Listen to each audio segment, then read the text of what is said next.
BJP की महिला मोर्चा की राष्ट्रीय महासचिव रही एल विक्टोरिया गौरी अब मद्रास हाई कोर्ट की जज बन गई हैं।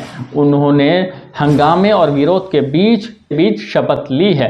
उनकी नियुक्ति के खिलाफ मद्रास हाई कोर्ट के 22 वकीलों ने सुप्रीम कोर्ट में याचिका दायर की थी। याचिका जो कि खारिज हो गया। याचिका दायर में उन्होंने 3 मुख्य तर्क बताया। उन्हें पहली याचिका में एल विक्टोरिया गौरी ने इस्लाम को हरा आतंक और ईसाई को सफ़ेद आतंक कहा था।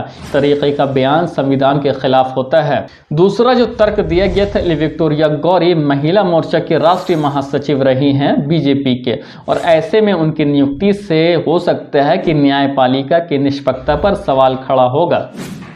जज की शपथ लेने वाले व्यक्ति को पूरी संविधान में आस्था होनी चाहिए, लेकिन उनके एक्शन और उनके बात से ऐसा मालूम नहीं होता है। बात करते हैं कि किसी भी पार्टी के नेता का जज बनना कितना सही है।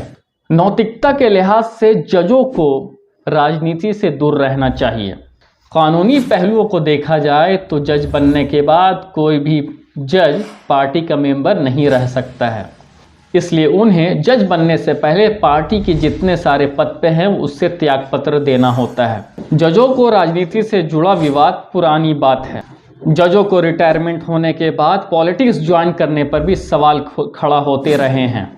बहुत से जजों ने तो रिटायरमेंट होने के बाद पार्टी तक ज्वाइन किया, चुनाव तक लड़े, यहाँ तक राज्यपाल तक भी बने, प्रेसिडेंट भी बने और मंत्री तक शपथ ली।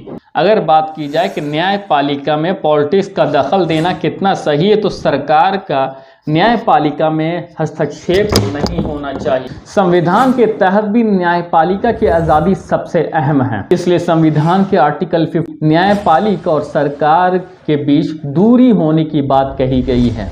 नियुक्ति के लिए क्या है नियम? आर्टिकल 124 और 217 सुप्रीम कोर्ट और हाई कोर्ट के जजों की नियुक्ति के बारे में प्रावधान है। सुप्रीम कोर्ट के 3 बड़े फैसले और 2015 में NJAC यानी कि नेशनल जज अपॉइंटमेंट कमीशन कानून निरस्त करने के बाद मेमोरेंडम ऑफ प्रोसीजर के मुताबिक केंद्र सरकार के सिफारिश पर जजों के नाम पर प्रेसिडेंट मोहर लगाते हैं। जजों की नियुक्ति कॉलेजियम सिस्टम के तहत होती है। जजों की नामों की सिफारिश जजों की कॉलेजियम के द्वारा की जाती है। चरित्र और दूसरे मामलों की जांच पड़ताल IB द्वारा की जाती है।